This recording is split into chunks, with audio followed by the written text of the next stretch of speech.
Hello, everyone, and welcome to another episode of The Real Steel, where we talk all things Pittsburgh Steelers, no BS, just a real steel. I'm your host, Jeff, joined by my co-host, Polt. And Polt, I guess this is part one of our season finale. The Pittsburgh Steelers suffered a pretty abysmal loss, the traditional wild card blowout, 30-6 against the Houston Texans at home.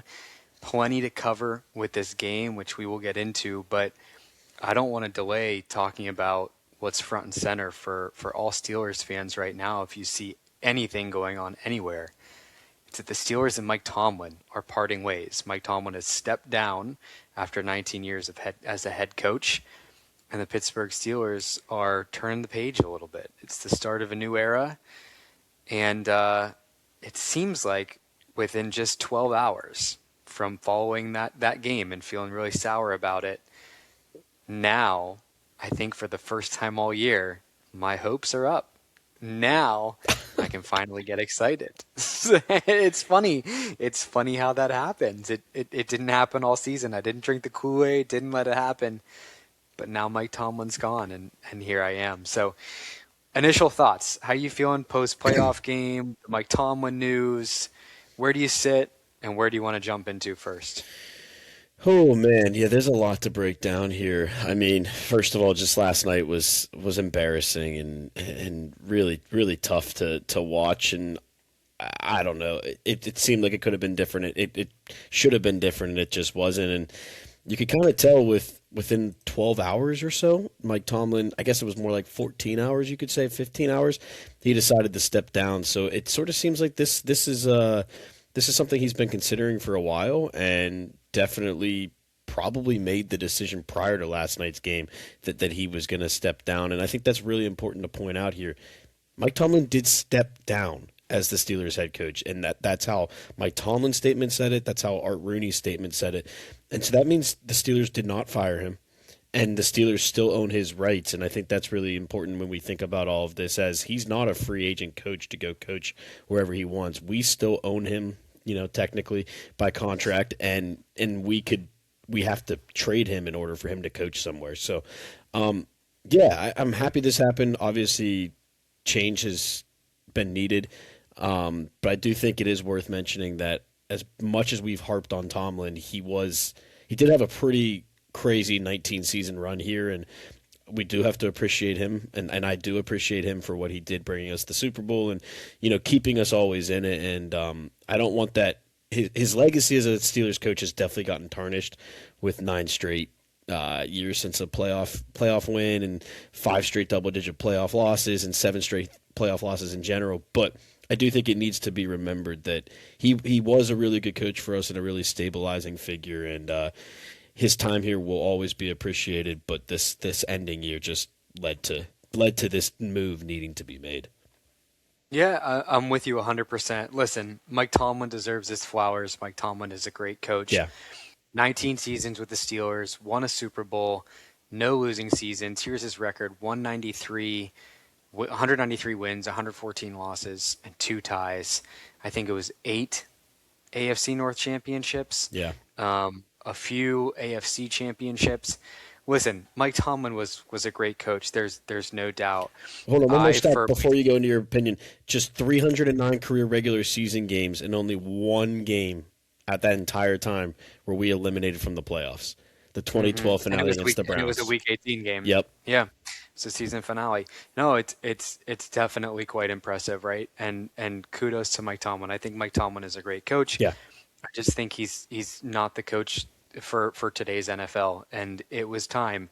Whether you say it was stale, or it was purgatory, or it was whatever word you pick, mediocrity.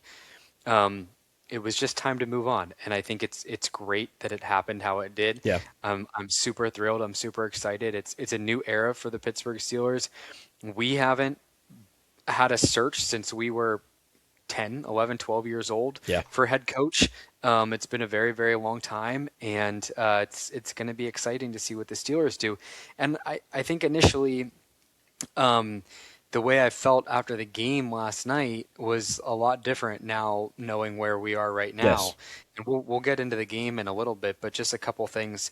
I also want to opine on as well. I was fearful that after the game, the Rooneys were going to feel like they needed to make a change, and that it wasn't going to be Mike Tomlin, and that Yeah. Omar Khan was going to be the one who got the short end of the stick and would lose his job. And as of now, we have no indications that that's the case. It looks like Omar Khan is still on board, and I think that is a huge win for the Pittsburgh Steelers because I firmly believe that Omar Khan was a big reason that the last few years of Mike Tomlin's role as head coach went the way that they did because of how he drafted and what he was able to do, pulling free agents in and signing people. So Yeah.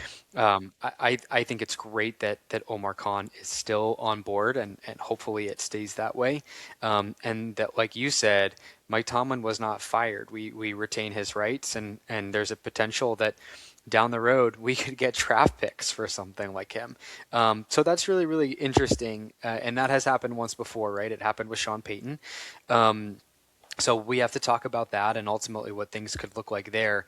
And I know we're going to talk a little bit about, what we see as kind of future potential head coaches and what we'd like. And of course, wrapping up the season, and maybe that bleeds into a second episode, part 2.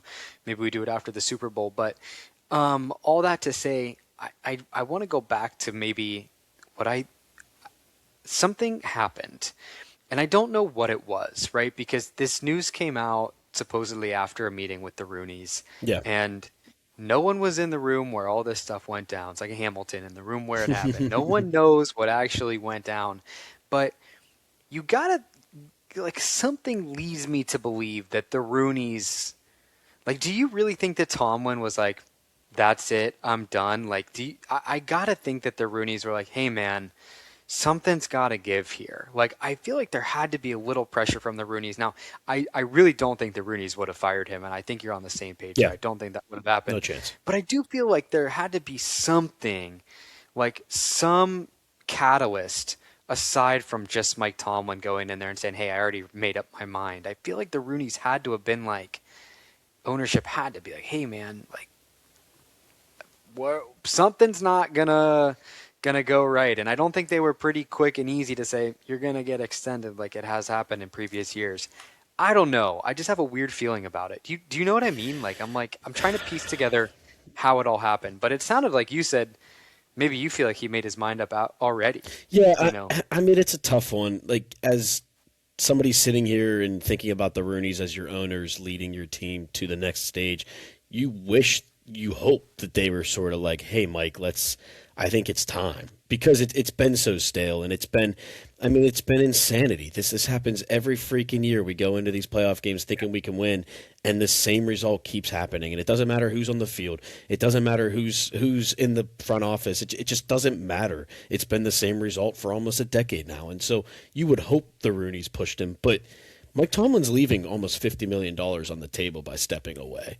And I know he's made a lot of money, and money might not be what he cares about most, but I feel like if the Rooneys pushed him out, he would have still been getting paid. And from all signs of it, he's stepping down on his own. And again, that could be a forceful step down, and he doesn't want it to look like he got fired. I think that's certainly possible, but I don't know if it would have been phrased the way it's being phrased. It might have been phrased as a mutual agreement to step down or to leave. Fair. But I don't know if it would have been put as I am stepping down, which is Mike Tomlin. And just to read from his statement, which I need to find it, he said, after much thought and reflection, I have decided to step down as head coach of the Pittsburgh Steelers. And so, I don't know. I do think this season, and maybe a couple seasons, has really weighed on him. I think the quarterback situation has been really tough probably for him because he relied so much on Ben, and maybe that was to his detriment. We could argue, especially late in his career. But I don't know. He takes a lot of pride in his job, and we know that. We know that for a fact. And just being in a stadium at home and hearing your name being chanted, "Fire Tomlin," after one of his best friends. Rumored that Matt Canada is one of her closest friends. He had Fire Canada chants going on for an entire year. I don't know. I feel like some of that stuff takes a toll, and it can definitely take a toll on your family as well. And I don't know if there's deeper stuff to this. This is the family as a whole wanting to get out of this situation, and I also have a little bit of thought that potentially he understands that, yeah, this is not the Pittsburgh Steeler way, and we are not okay with not winning Super Bowls, and he decided that he wasn't the right guy at the moment. I mean, maybe that's giving him too much credit, but he's always said it's the best job in the world, and for you just to give it up and give up $50 million, I feel like he understood that what he was doing wasn't acceptable too. So I don't know. I think I'm on the opinion that Tomlin stepped down on his own, maybe with a little bit of input from the Rooneys, but this is Tomlin's decision, and this is what he wanted. So I Yeah. don't know. I mean, Tomlin's statement says it. Rooney's statement too. During our meeting today, Coach Tomlin informed me that he has decided to step down as our head coach. Yeah, Says it right there in the first sentence. So maybe there was a little nudge, maybe not. At the end of the day, neither of us will know.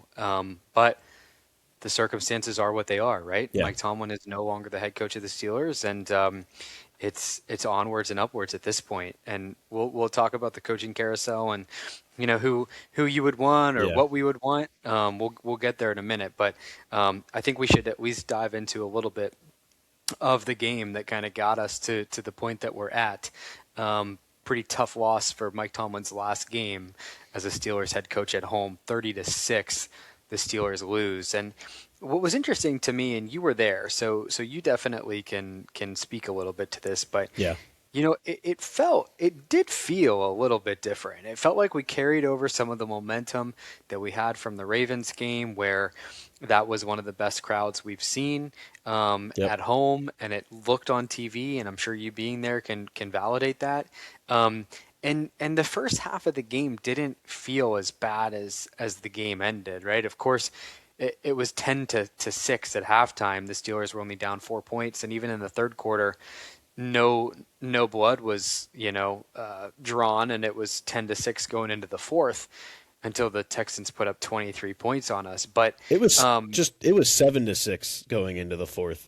We were down 1 point at halftime. 7-6. You're Yeah, right. yeah, Yeah.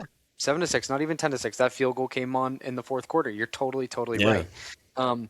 And there were some questionable things that we did, which we'll dig into. But good call. I mean, it really was a close game. It was yeah. a winnable game for the Steelers just until things kind of got out of hand. Even with the Steelers kind of being outplayed and dominated. Yep. We forced a ton of turnovers in that game. Didn't really get much out of it. Defensively, we definitely bent, but we did not break. And the Steelers were in a position where a few things went our way. Things might have been a little bit different, but it ultimately wasn't the way the cookie crumbled. Right, 30-6. I mentioned it a couple of times. Looks really really bad though when Yeah. you ultimately did that. And it was the fourth quarter where this team really just kind of fell apart. And the fourth quarter in this game is what felt like the first through the fourth quarters in all our playoff games. Yeah. So in that sense, it was maybe a little bit better that we didn't kind of give up until the very, very end, where it looked like in previous games we didn't come to play at all. The whole game, it felt like we didn't come to play in the fourth quarter here, and that was tough to stomach.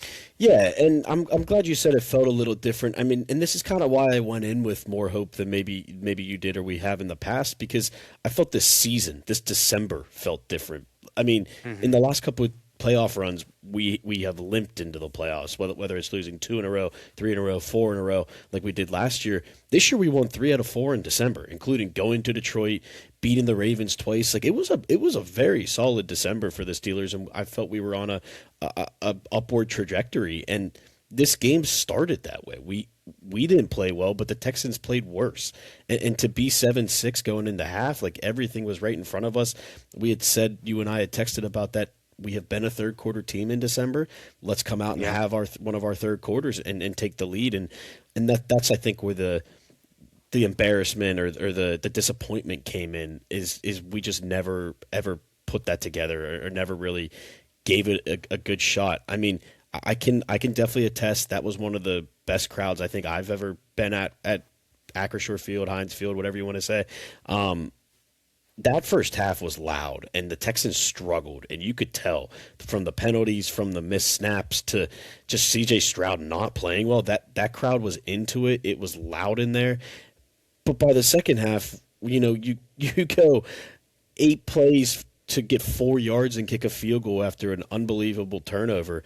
It's just, I think the lack of offense and the lack of taking advantage of opportunities really deflated the crowd, and it wasn't really there in the second half. Maybe in the third quarter a little bit, but it was just tough to continue to cheer and when you knew that nothing was going to happen offensively. And I think that's the hardest part here. The Texans did not play a good game, but we found a way to play a worse game and lose. They tried to hand it to us, and we weren't able to take the reins. And I think that's the hardest part for me to swallow. This was an extremely, extremely winnable game, and we just shot ourselves in the foot and didn't even really make a true attempt, is what it felt like. So I think that's what hurt me the most. Yeah, I think C.J. Stroud had 5 fumbles Yeah, on botched snaps. yeah, We forced, I don't even know, was it 3 turnovers? yep, If I were to 3. pull that up. Um, and Rodgers didn't throw his interception really until the end of the game. Right. It was when it went sour quick. Yeah, And things just piled on, and it felt like, in a sense, like it felt like the air was just let out of the stadium. yep, And not in a sigh of relief sense, but in a like, okay, that's it. yep, Like it really is done and over with. And I think there's a ton of factors. A lot of them on the offensive side of the field really couldn't produce. I don't think the defense played all that bad this game from a run defense perspective. Certainly let them get taken advantage of. yeah, And there were quite a few plays, a long 3rd and 15 that the Texans converted. And, you let up a 90-odd yard drive after C.J. Stroud fumbles it and picks up a snap and throws for an incompletion. yep, So the secondary didn't look great. But, at the end of the day, when you look at the score and you factor out some of these defensive plays, the Steelers, if you put 20 points on the board, it would be a different game. yep.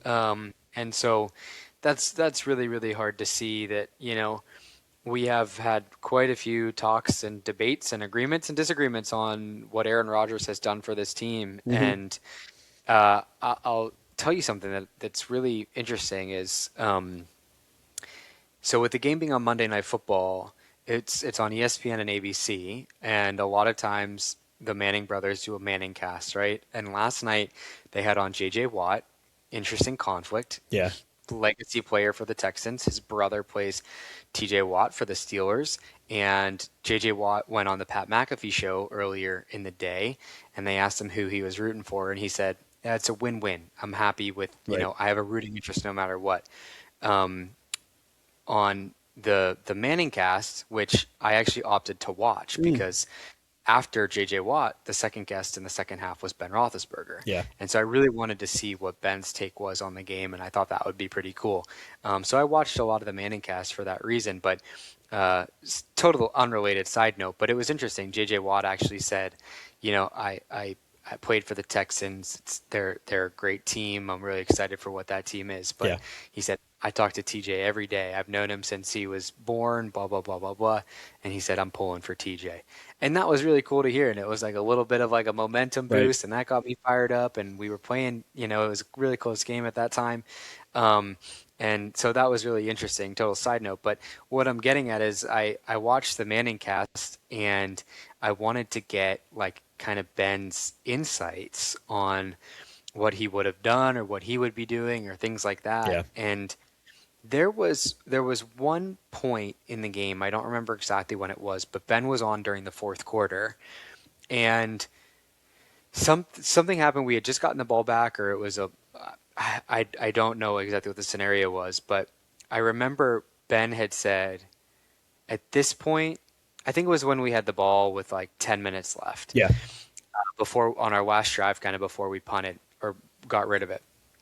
And Ben said, at this point, I rip the headpiece out of my helmet and I call my own plays and I run a 2-minute drill or whatever. And he said, I'm not listening to anything from the sideline and I'm running. And I fear that Aaron Rodgers didn't do that. And maybe things could have been a little bit different if he did.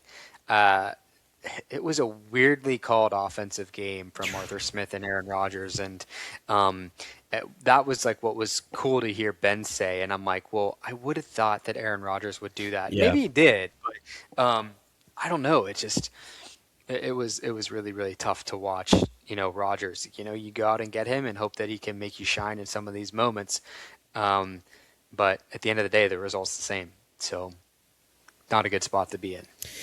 Yeah, it's tough. You could tell his lack of and him being Aaron Rodgers, you could tell his lack of escapability or his lack of movement really hindered him in the game. That he just had he wasn't comfortable the entire game, and you have to give credit to the Houston defense a little bit for that. Those two edge rushers are studs, and Will Anderson and Daniil Hunter can really really rush the passer. And those guys had, I think I saw it was like 48% of snaps they had pressures on. So, I mean, Aaron Rodgers was running for his life most of the game. It was not a good offensive line game for us. But at the same time, yeah, like you said, you hope you hope he comes in and he can, he can turn it around and handle that pressure and make plays for us. And it just wasn't there for us. And the play calling was awful. Like the epitome of we have a first down run, we lose 2 yards, or I think it was maybe 1st and 10, we throw an incompletion, and then 2nd and 10, we run the ball and lose 2 yards. And it's just like, yep. And then I think the next play was the fumble that they returned for a touchdown. And it's just like being behind the sticks killed us the entire game. And I don't know, that's a tough one for us. That's actually exactly what happened. 3rd and 12. It was a fumble for the touchdown, and I don't know. It just was an awful offensive game. There was no identity. It didn't seem like there was a game plan. Like I don't know what they were trying to do. They started off really well throwing the ball, and I mean DK Metcalf deserves some blame here too. That drop he had on the second drive of the game is we're up 3-0, and we're driving down the field, puts us in field goal range, and he drops an easy pass, a wide open pass, not even a defender near him, and that's a 10-point swing because we ended up punting. The Texans came down and had their 90-yard touchdown drive to go up 7-3. He had two big drops too. He had another big drop. He had another big one in the 4th, and like so with how bad our offense is. Those plays matter, and I know that was in the first quarter, and you hope you can come back from that, but those plays matter. Or maybe it was second quarter. Yeah. But so it's tough, and we've been living this way all season where against mediocre to bad defenses, we can play well, but against these good defenses, this is why we struggled against the Browns. We don't have an answer, and I think part of that was players, part of that was coaching, and I don't know. I just don't. I don't get it. Pat Freiermuth didn't get the ball until the 4th quarter when the game was over. DK Metcalf didn't get the ball until actually, other than the first half, the first quarter.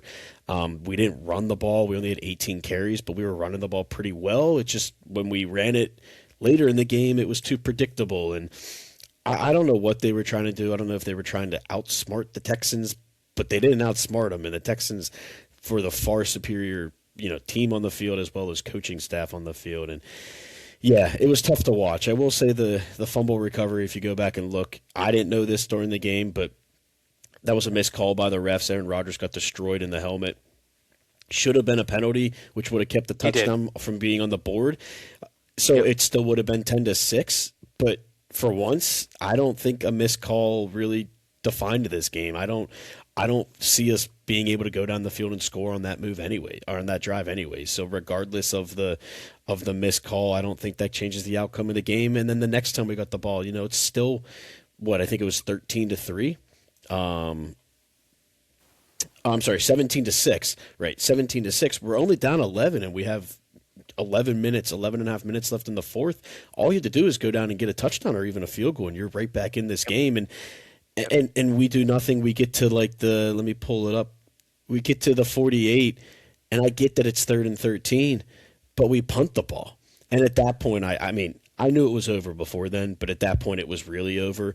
And it's kind of that sort of seemed like a white flag from Mike Tomlin, because I get you can't convert third downs, especially 3rd and long, but punting down 11 with 9:40 left in a playoff game where you have 2 field goals the entire game, that's just surrendering. And I don't know why he thought he'd get the ball back twice, but they went on a 6-minute drive after that and scored a touchdown to ice the game away. So I don't know. That was really frustrating to me. Like, you might as well go down swinging, and they didn't do that. I don't even think they threw a punch in the entire game, and figurative punch, and it was just the offense was so frustrating to watch. Well, and again, even like building on that, even when it completely doesn't matter, there were like 3 minutes left, and they kicked off to us. They put in Mason Rudolph and they hand the ball off. Yep. They hand the ball off. Why would you not just at least let it loose a little bit? Like, let it loose. Like, who? I don't know. Like that was even really frustrating to see. Here's what, how we can sum this up. Pittsburgh's offense last night. This is Alex Kozora tweeted this out. 6 points. That was the fourth fewest in team playoff history. 175 yards. That's the second fewest. 2 of 14 on third down. That's the worst ever. Yeah. And Rodgers threw for 146 passing yards. He had a 50.5 quarterback rating. Those are both career playoff lows for him. So all in all, I mean, Pat McAfee said it really, really well early on in the week before we played the game last week. He said the Houston Texans defense is a defense that makes your team boo, right? It makes the fans boo. They're that good. And so we knew that going into it, but it was just really tough to kind of stomach that. And gosh, thank goodness, again, no disrespect to Mike Tomlin, but thank goodness that what happened, because I feel like I was able to do a pretty big 180 after everything that transpired, because it was a pretty low. It was just more of, history repeating itself, more of the Steelers being the Steelers, the double-digit playoff losses, 6 in a row, 7 in a row. It was pretty abysmal. So I think we're glad that we can kind of leave that in the past. Maybe a new era is to come. Yeah, I mean, I'll just say this before we get on from the game. Just the defense, I mean, it's hard to blame them forcing 3 turnovers, especially 2 of them putting us in position to score. It's hard to blame them, but they also didn't play a perfect game. The Texans were 10 of 15. 10 of 15 on third downs. We couldn't get off the field. We gave up 164 rushing yards to a team that is not one of the better running teams in football. It was the epitome of us not having a coaching staff. I think the Texans, and I can try and find the stat, came into the game as one of the top teams in third, playing 11 personnel, which is 3 wide receivers, 1 tight end. And they came into the game and said, no, we're going to impose our will. We're going to go with the jumbo package like the Steelers do and put that extra lineman in there with a couple tight ends. And we had no response to it. They made adjustments based upon where they saw weaknesses on our defense before the game. And we just thought they were going to come out here and do what they always do. And when they didn't, we had no adjustment to it. And we gave up 164 rushing yards. I think both running backs had over 5 yards a carry. I mean, it's ridiculous. Nick Chubb hasn't run well all year. And I think that the defense did what it needed to do. It kept us in the game. But I don't think they played a perfect game either. But at the end of the day, if you only score 6 points in a playoff game, you're probably not going to win. So it's hard to blame the defense, but yeah. No, a good way to put it. I mean, on paper, if you look at the score and take away those defensive touchdowns, like I had said, it makes you look like the defense didn't play that bad. And then you look at the turnovers and all that stuff. But there definitely were plays and stats and players and whatever it might be that like you put it, did not have a very good game or certainly weren't ready for the moment. Yeah, so. Our offense scored more for the Texans than we scored for ourselves. I mean, our offense beat ourselves. I mean, it's just 17-6 is not bad defensively. Yeah, and when it's the biggest game of the year, it's tough. Okay, well, we got to go out with a bang and give a balls of steel and a jag off. Yeah. For this game, I want to do it for the season, but maybe we can hold off a little bit on that. Yeah. Because we'll have some awards, I guess, to give in terms of what we've done things in the past. But I have a really good idea for a jag off, but I think you might be going in the same direction. I'm not entirely sure, but go ahead. I don't have a lead off. Yeah. Okay. I gotta say this. I do admittedly have a hard time not giving it to Aaron Rodgers. Yeah. He just did not play well. And the stats show it. The way he looked in the pocket showed it. But I don't think, like I did in games prior, I don't think that this game is really his fault. I think there are plenty of other fingers that could be poked or pointed Yeah. to people who had just as big of an influence as Aaron Rodgers did. Um, but I'm going to give my jagoff here to Jonnu Smith. That's amazing.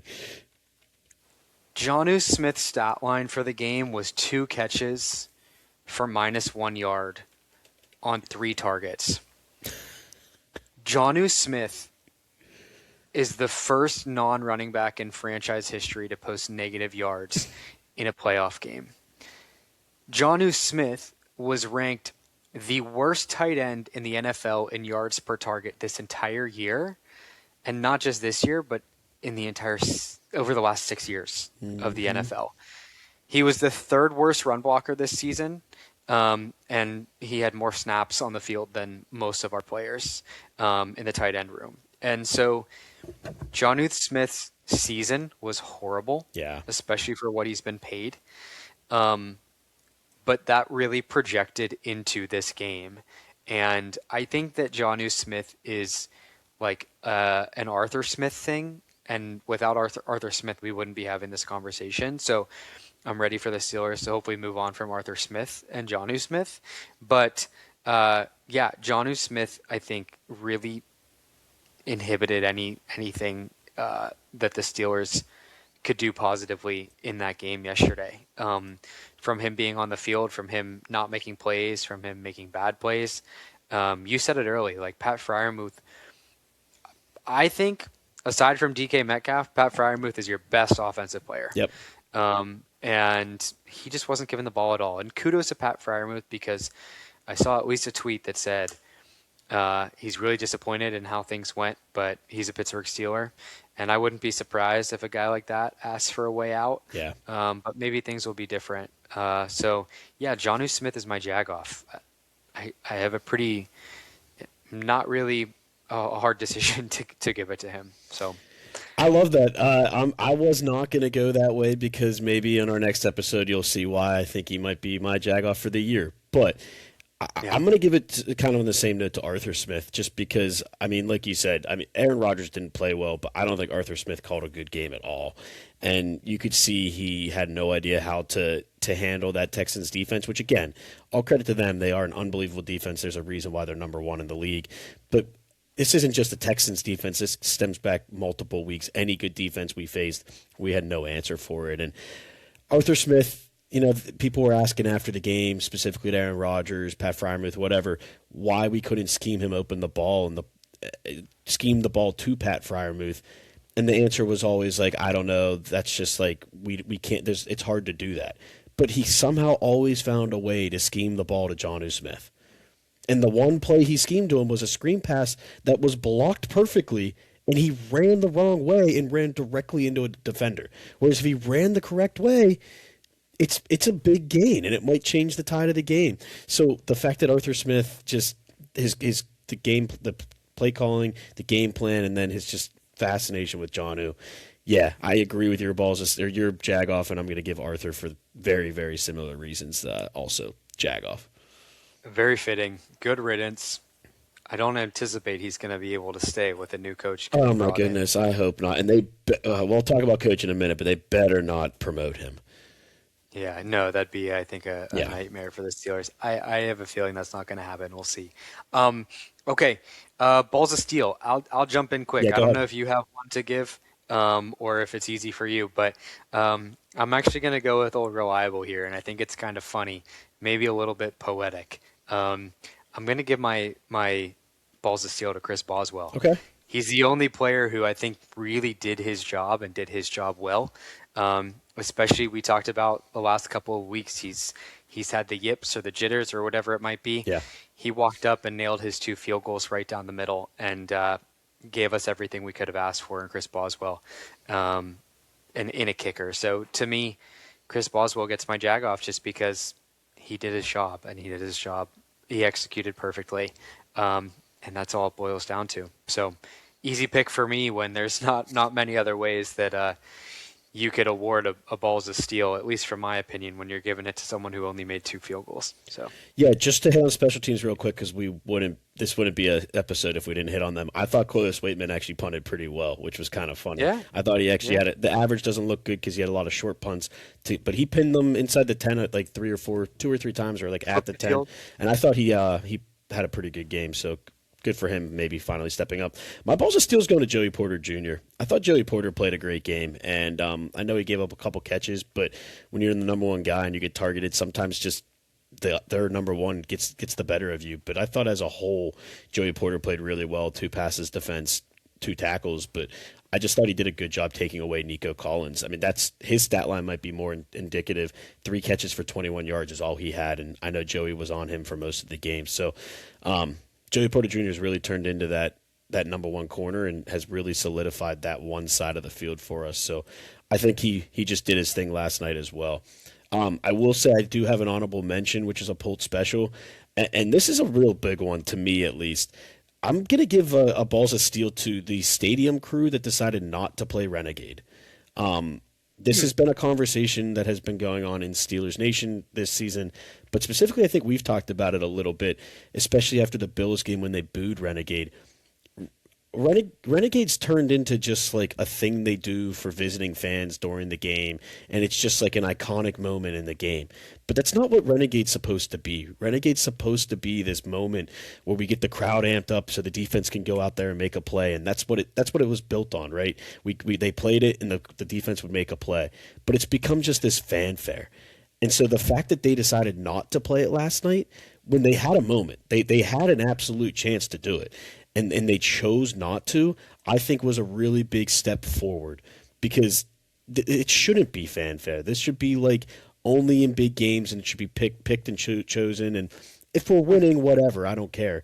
But like in games that we're getting blown out or it's over, like there needs to be a reason to play it.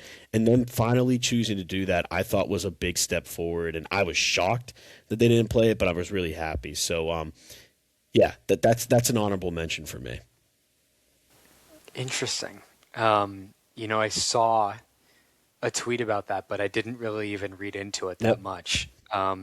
So you're really happy with that decision because of the way that that's interesting. Just last night was not a game worthy. It wasn't a game worthy of Renegade, and I think what they could have done was, when we went down 17-6, and we punted the ball, like we talked about before the 87-yard drive to go up, 23-6.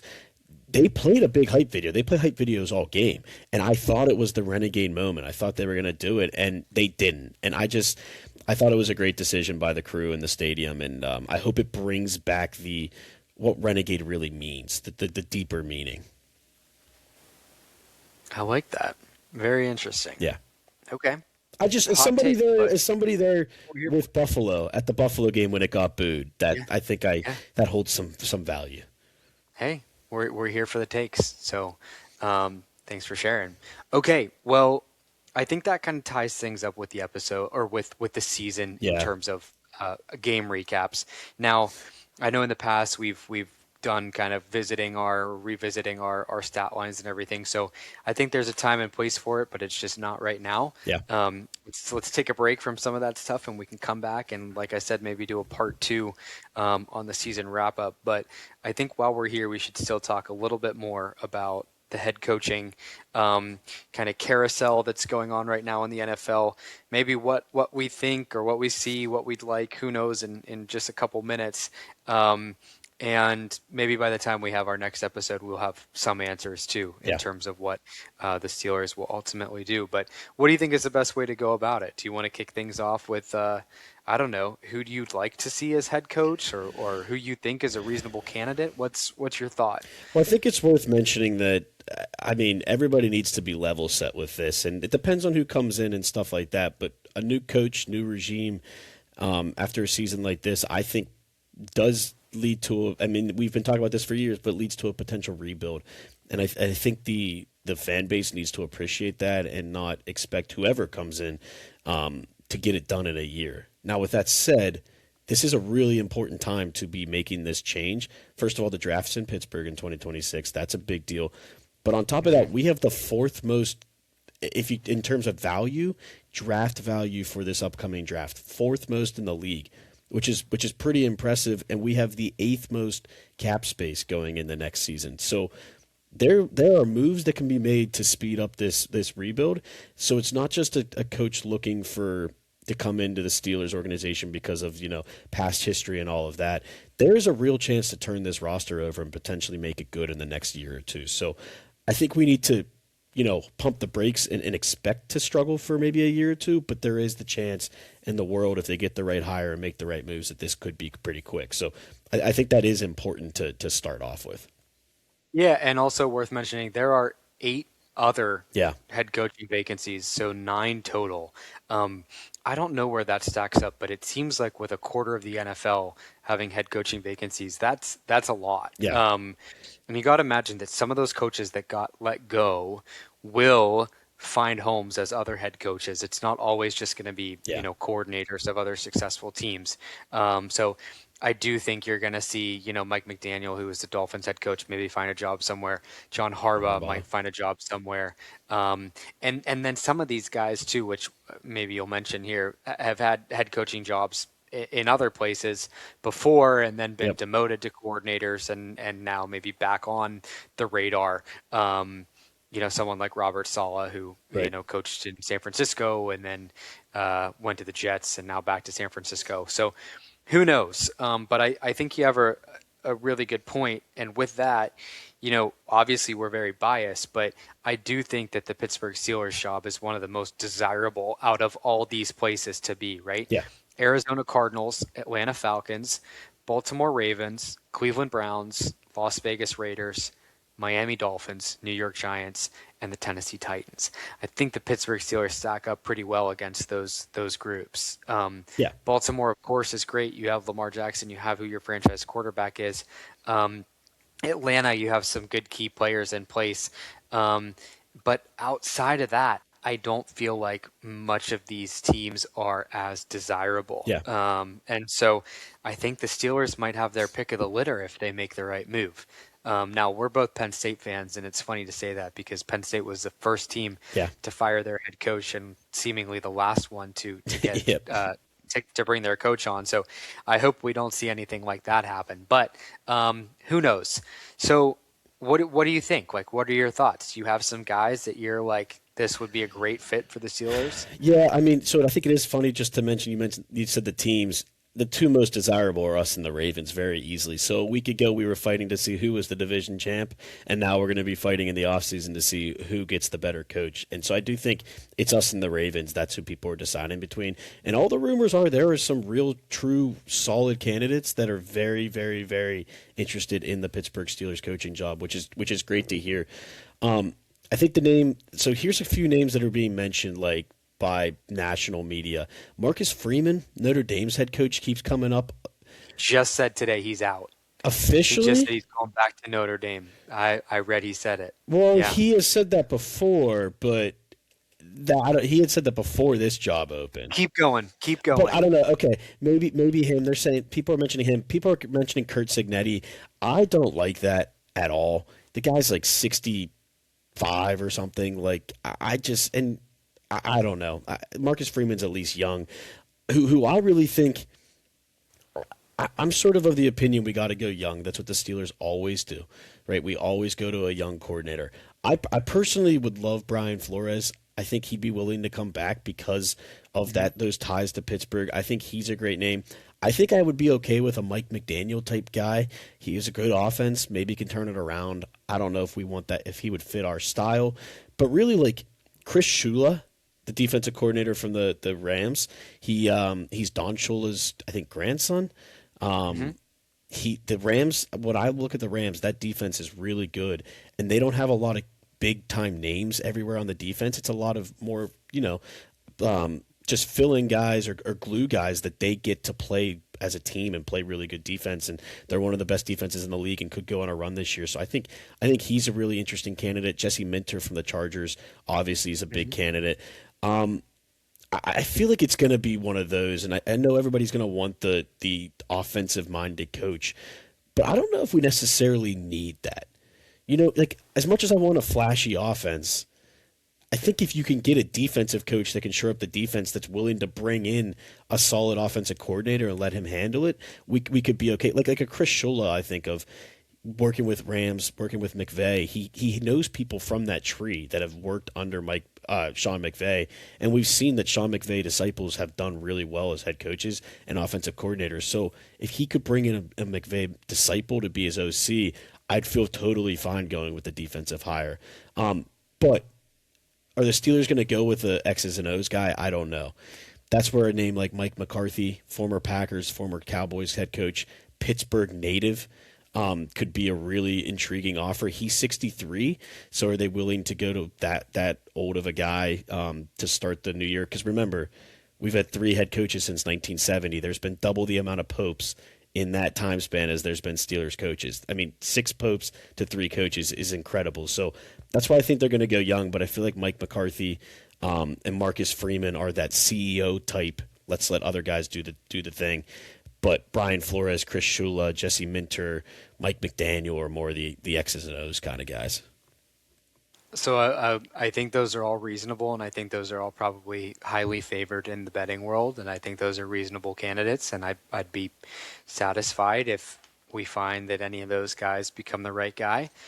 I'll throw in a few other guys that are. I'll give you kind of 2 categories. I'm going to give you the older guys that I think could, for some reason or another, be a fit, and then I'll give you kind of the total wild card guys.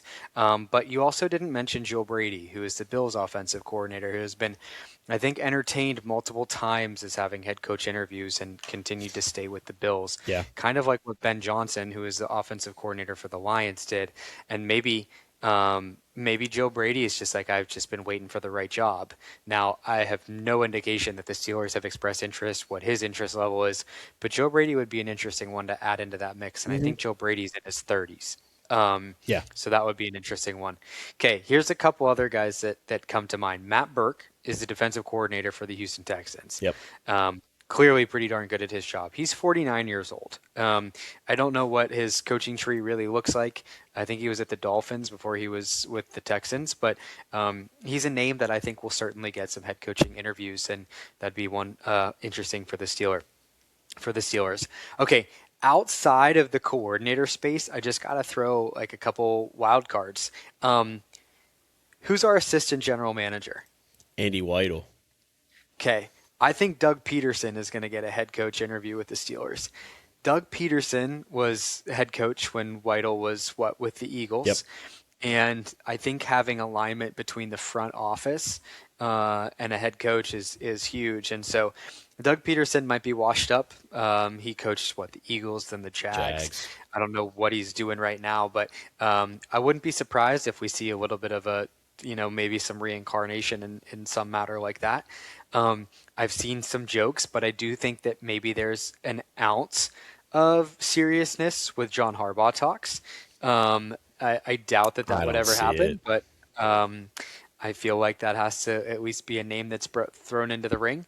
And here's one other to ponder over. And in 8 hours, this could completely change. But what about Matt LaFleur, the Green Bay Packers coach? There's he's in a really weird environment right now, in a weird situation where you can't really tell what he wants, what the front office wants. And I like Matt LaFleur a lot. He's a younger guy. Yeah. He's a good coach. He has kind of a proven record, and I think he could be a guy that kind of thrives in Pittsburgh too. And so I wouldn't be surprised if the Steelers maybe reached out to him. So who drives this? Is this Khan? Is this Rooney? Is this a joint decision between the two of them? Yeah. And Weedle? I would think that it's kind of owners and GMs at this point, right? Yeah. I think so. Some teams have brought in outside people. The Falcons brought Matt Ryan back. I think they also the Dolphins hired Troy Aikman to help with the search. Right. But I believe that this will be some done team in-house. Hired a complete firm. Someone bought Atlanta. a firm. They did that before they fired Raheem Morris. So yeah, I think this will be fully done by our front office, whether that's Weidel and Khan, and then with Rooney supporting, but I don't really know how much input Rooney's going to give. So this might truly come down to Omar Khan, which is interesting. But like I said, with all the value you have out there, you need alignment, just as you mentioned, between the front office and the coaching staff. So Yeah, we'll see. What do you think of a name like a crazy name like John Gruden? I don't know. I mean, that's like a Nick Saban type name, right? Like that's like, Yeah, uh, would these guys come out and say, "Screw it, we're gonna do it"? Gruden's a little Um, different though because Gruden got forced out, with all of the issues he had, and he's been saying he wants to come back and coach. So that's not like a Bill Belichick or a Nick Saban. That I mean, it's a little different. I don't think it's likely, but it's a little different. Yeah, I don't know, man. I think we're as much in the dark as Oh we can yeah, be, and we can look at this and we can say, hey, we think that all these guys we mentioned, and there's going to be someone completely, that we're not even talking about that comes under the radar, perhaps, and it might even be someone who's a coordinator somewhere that didn't even perform well, and the Steelers really like him. Um, there's super weird things that could happen. Heck, Arthur Smith is probably going to get an interview, and as it's much the as we would worst hate thing we that. could do. We Yeah, cannot I hire Arthur agree. Smith or Terrell Austin. I agree. Okay, one last question, and this puts you on the spot a little bit, but I'm only asking this because I have someone in mind. Um, you look at what Mike Vrabel did as a player that became a coach, Hmm. and a lot of success there. And uh, D'Amico Ryans, right, Yep, Texans coach, he was a player. yep. Dan Campbell, player coach. It's become kind of a thing for maybe some of these guys to have that type of trajectory. If you had a wish list of any Pittsburgh Steeler that was a player that you would want to come coach the Steelers, do you have anyone on there? Because I have one. Oh, is your guy Antoine Randall? It is. Yeah. Yeah. I saw his name and it made sense. And I've always, watching Lions games, I've seen him on the sidelines and we grew up with Antoine Randall. He's awesome. And now I think he's a wide receivers coach with the Bears, right? Yes. So he's moving up and we might see Antoine Randall become an offensive coordinator in future years. Um, if he wants to continue coaching, who knows? I don't know what his coaching style is like, but that's someone who like the player to coach mentality thing um, could come to fruition, and Antoine Randall would be interesting. Yeah, I cheated. I saw that Yeah. name, so that's like why that is in my mind, but it's sitting there and it won't leave. I'm curious if there's anyone you've thought about. No, I mean I've seen that name, and I think Randall Wells. So at first I was thinking I don't like it. He hasn't called plays. He hasn't been a coordinator. Do we really want to go with that? But he's his first year coaching or first 2 years he was an offensive assistant under Bruce Arians, who he knows a great offensive mind. Then he went and was a wide receiver coach for 3 years or 4 years with the Lions, like you mentioned, under Ben Johnson and under Dan Campbell, who are great offensive minds. And then he's not just the wide receivers coach; he's the assistant head coach right now in Chicago with Ben Johnson. Oh, no He's shit. Is he yeah, really? he's the assistant head coach is what Wikipedia says. But I Hmm. mean, that's some real big time guys to be learning behind, and you can argue we are a year late in all of this because we could have had Ben Johnson last year, but we can't think like that. But if we can get a guy who's learned under Ben Johnson for 5-ish years and a guy who played in the NFL was a part of these good offenses, I don't necessarily hate Randall L as much as I thought I would. That I think that would be cool. That's also where like not ex player, but where Mike McCarthy could come into play.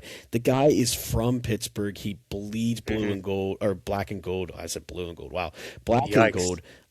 He said that he's on the McAfee show this year, and he's been saying that he wants the Steelers to win the Super Bowl to make his mom and wife happy or whatever. Like he bleeds Pittsburgh, and is that what they need? I don't know. And he's also had good offenses, so I don't know. Former players though are tough.